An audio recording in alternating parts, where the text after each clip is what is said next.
Assalamualaikum warahmatullahi wabarakatuh. Pemirsa dimanapun saja Anda berada, selamat berjumpa kembali dengan channel Insan Dongeng.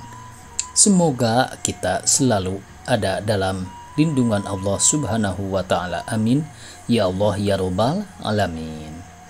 Pada malam ini saya Bang Elgi akan melanjutkan kembali roman klasik Karena Mentua bagian 12. Selamat mendengarkan. Bahwasanya bukan sekali itu Maguna membangkit-bangkit peri keadaan suami anaknya yang jauh di perantauan itu. Sudah acap kali ia mengingatkan kepada Ramalah supaya dia insaf akan dirinya. Insaf supaya mengambil haluan lain. Banyak orang kaya yang akan sudi menerima untung nasib anaknya yang muda, Juwita dan Molek itu. Banyak yang akan jadi ganti marah adil, katanya. Perasaan sedemikian selalu timbul di dalam kalbu Maguna. Selalu mengharu biru pikirannya, lebih-lebih kalau ada orang muda-muda pulang dari perantauan dengan pembawaan yang berarti untuk ibu bapak dan istrinya, seperti si Taib itu. Akan tetapi apa hendak dikata, Ramalah tak mau menurut kehendak dan perintahnya, dan kalau sudah sampai demikian, Maguna menyudahi nasihatnya dengan umpatan, seolah-olah kehendak dan perintahku itu bukan untuk kebaikanmu sendiri semata-mata, malah apa boleh buat bu ibu, sahut anaknya. Lagi pula rasanya aku lebih beruntung daripada perempuan yang ibu puji-puji itu. Aku tidak bermadu dan takkan dipermadukan. Bodoh, pandir kamu, malah mengambil suami orang berarti menang. Menang, anak. Apalagi kalau awak dilebihkan suami daripada yang lain-lain. Dan makin lama perasaan kesal serupa itu makin ditumpahkannya kepada anaknya yang tak sepaham dengan dia itu. Ibu, kalau begitu apa arti bersuami pada ibu? Tanya Ramalah dengan heran. Dikasihi, disenangkan malah. Bukan seperti engkau ini. Julur, jalar mencari makan setiap hari. Bodoh, suami bertulang dinanti-nantikan, kata ibunya kepada Ramalah. Pada suatu petang hari sedang ia duduk termenung-menung, tiba-tiba teringatlah olehnya cita-cita masa dahulu. Masa Ramalah masih gadis, ia berniat hendak menjemput si Taib akan menjadi menantunya. Wahai, katanya seraya mengeluh, kalau kusampaikan kehendakku itu, kalau tidak takut akan malu karena permintaanku tiada diterima orang, tentu anakku sudah senang sekarang seperti si Maryam itu. Ia terkejut sebab mendengar suara orang berseru di halaman. Ada orang datang bertandang. Oh, engkau Munah, naiklah. Terserah-serah benar engkau datang sekali ini. Apa kabar? Kata Maguna seraya menyilahkan perempuan itu duduk dekatnya. Kedua perempuan itu pun duduk makan sirih seraya bercakap-cakap dengan riang. Makin lama percakapan mereka itu makin asyik rupanya, sehingga air mukanya Maguna yang masam dan kusam selama ini kelihatan berseri-seri dengan sekonyong-konyong. Hilang lenyap segala kesusahannya, lebih-lebih ketika rundingan telah selesai, kata sudah dipadu, dan ketika Munah mohon diri dan memberikan sebuah bungkusan kepada Maguna itu, bukan buatan senang hati ibu yang tinggi angan-angan itu. Barang siapa pemirsa menaruh bunga kembang, bunga mawar yang harum semerbak harum baunya, tidak dapat tidak kerap lagi dan banyak melihat kumbang dan lebah terbang berkerumun ke pokok bunga itu, hendak hinggap dan mencari madunya. Tak peduli baik pokok itu berduri, baik bunga itu sudah berpunya, ada penghuninya. Lamun binatang itu takkan teralang melantaskan angannya, apalagi niscaya bunga itu akan licin tandas disari binatang itu. Puas hawa nafsunya. Semenjak Marah Adil pergi merantau, tiada kurang godaan dan cobaan ditanggungkan Ramalah yang jelita itu. Lain daripada bangkit-bangkitan ibunya, ia telah jadi kenang-kenangan orang muda-muda. Barang siapa melihat wajahnya, terbitlah berahinya, banyak yang jatuh cinta kepadanya. Dari kalau dapat hendak menunang dia. Dan banyak pula yang hanya didorong hawa nafsu karena melihat paras yang cantik, gaya yang lemah gemulai, bentuk badan yang bagus saja. Di pasar kerap kali ia diturut-turutkan orang dari jauh, baik dengan mata, baik pun dengan langkah dan perbuatan. Dan acap pula jadi buah sendak gurau orang muda-muda bila kelihatan bidadari itu. Nah, itu dia. Siapa berani memikat burung nuri itu? Tak guna dipikat, kata seorang sambil tersenyum. Dengan tangan saja dapat ditangkap. Burung itu jina.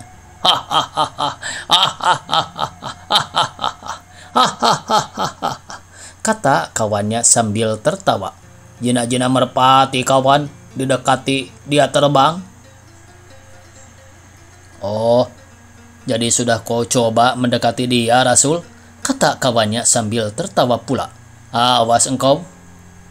Memang Ramalah jinak, ramah dan lemah lembut tutur katanya. Tegur sapa orang dijawabnya dengan tulus. Dengan tidak menaruh sangka sedikit jua, hatinya suci, pikirannya benar.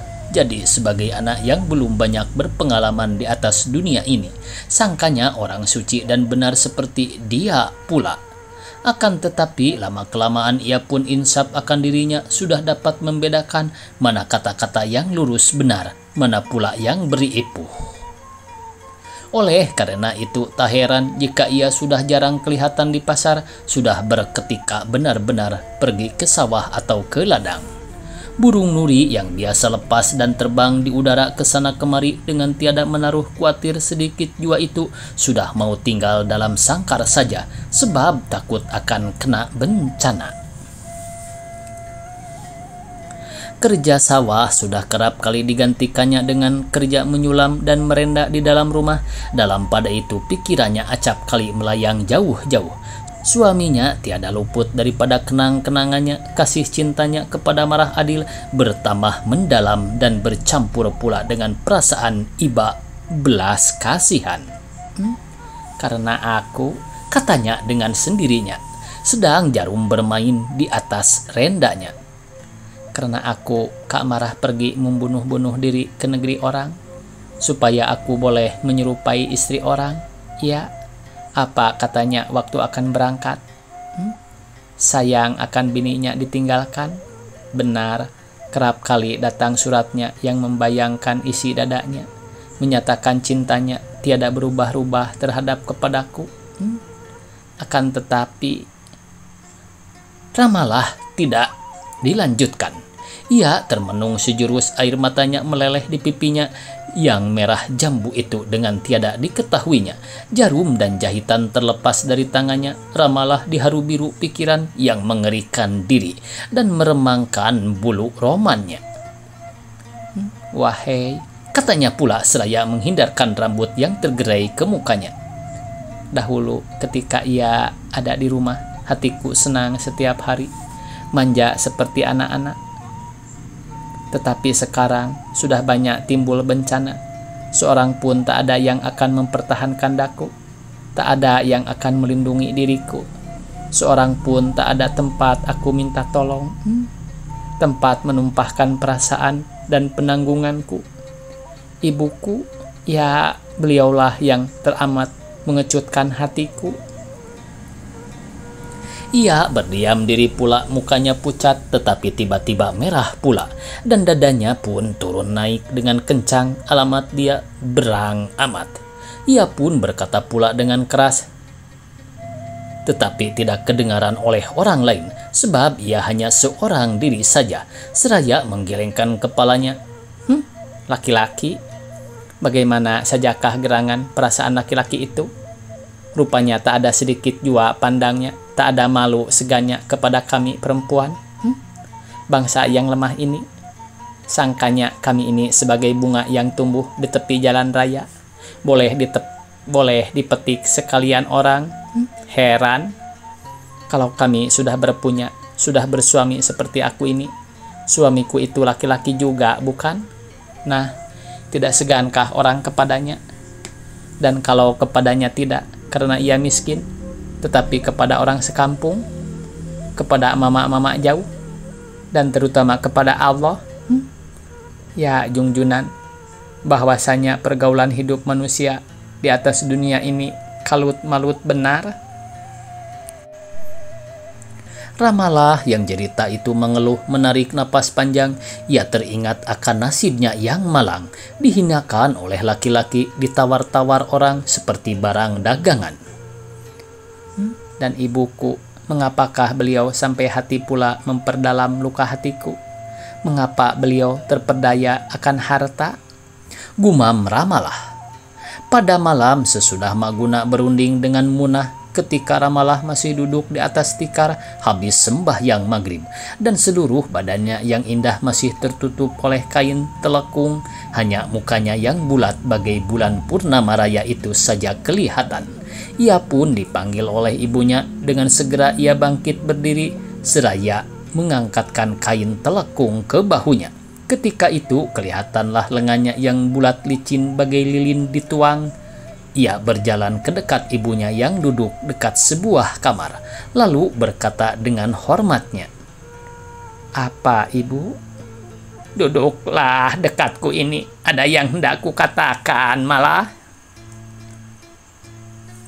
Sir, bunyi darahnya dalam perkataan "ada yang hendak kukatakan" itu terasa oleh Ramalah, seakan-akan adanya tersembunyi sesuatu yang mengkhawatirkan hatinya.